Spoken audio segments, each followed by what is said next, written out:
Okay, good morning, and thank you all. I also would like to thank Anna Maria and Herto Dwi to prepare this presentation and research. I'm happy to present the first results of the microbial risks of microplastics traveling through the world. Because imagine that actually all microplastic particles that enter the environment get colonized by microorganisms. And then I talk about bacteria, fungi, and also viruses. So let me bring you to the world of the interaction of microplastic and microorganisms. We call it the plastisphere. So microorganisms, they often need a kind of surface to grow on and to live on. Microplastics are of micro scale, microorganisms also of micro scale.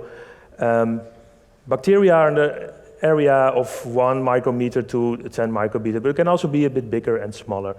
Microplastics are also. Here you see the interaction between different type of organisms, small bacteria, zooplankton, organisms in the environment. They meet plastic particles that are released in the environment.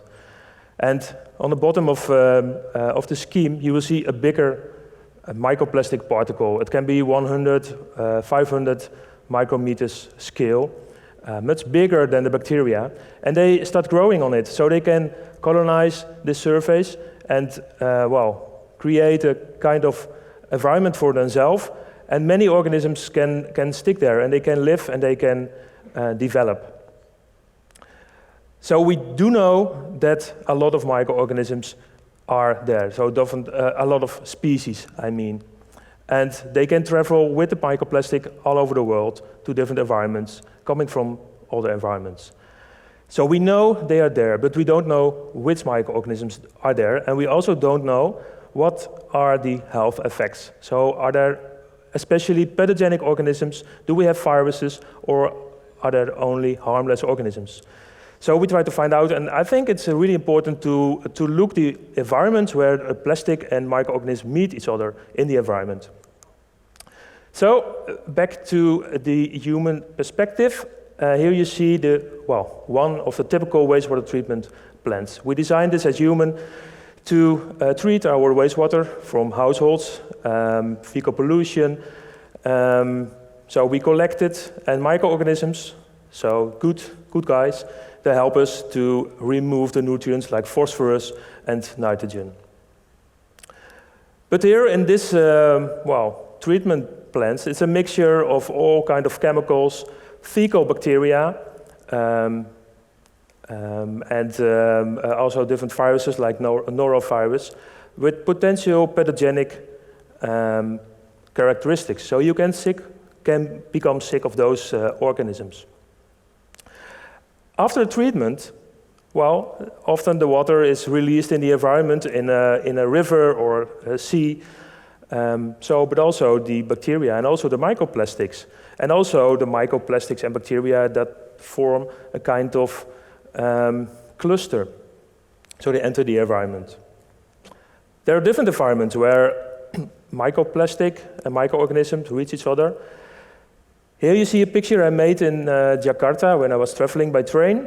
And this is a typical view I had looking from the window in Jakarta, where a neighborhood, houses close together, and a lot of plastics are released from this environment in the rivers. The rivers are also used for sanitation, and close to the riverbank there's often agriculture. People live there.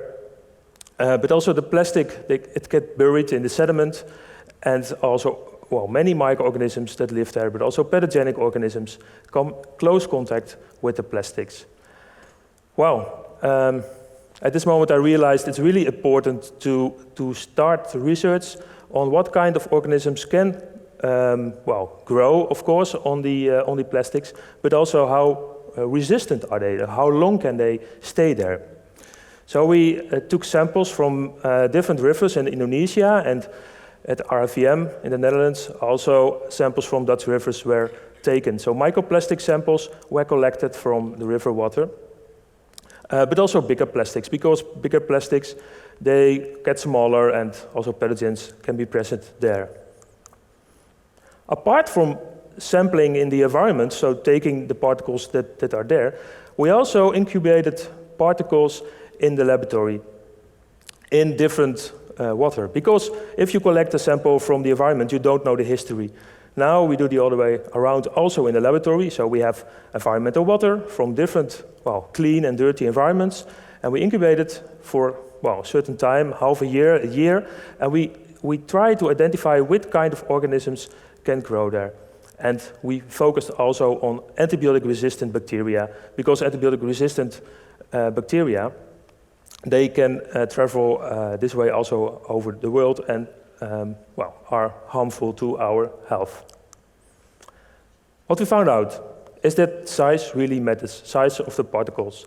On the left, you see a profile, a bacteria profile of the river water. So every color, every band is a specific group of microorganisms.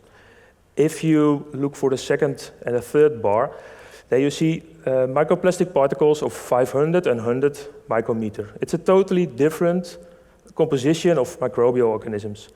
If you go smaller to the right, so 10 and 1 micrometer plastic particles, then the microbial population is more or less equal to the water system. So we see and we know that on the bigger particles, around 100 micrometer, a whole biofilm can grow and develop a whole world of microorganisms. Well, we know that the microorganisms are there, but are they harmful? Are they affect human health? So we cooperate with Nienke Vriesekoop from the University of Utrecht. She developed immunotoxicity assay. You see the green color, so that's the immune cells, and the red spots, the bacteria or microplastics.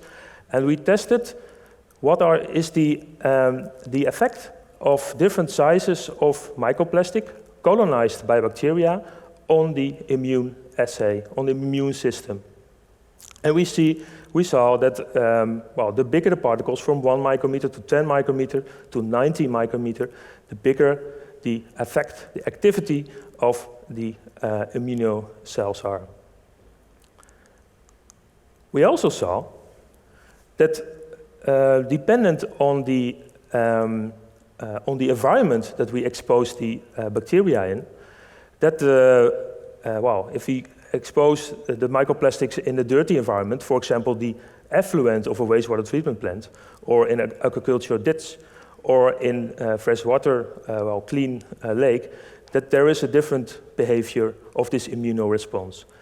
And we see with the more dirty environments, the more bacteria, the more antibiotic-resistant bacteria are present, the higher the immune response. So that's what we know at this moment. So we know that there is an effect, and the environment really matters. Well, so that's the knowledge stage at this moment, and I think it's really important to continue this kind of research and identify what kind of environments are the most harmful and how long can what specific organism survive. One of the Spinoff research we just started together with Common Seas is on diaper in the river in Indonesia, in Brantas River.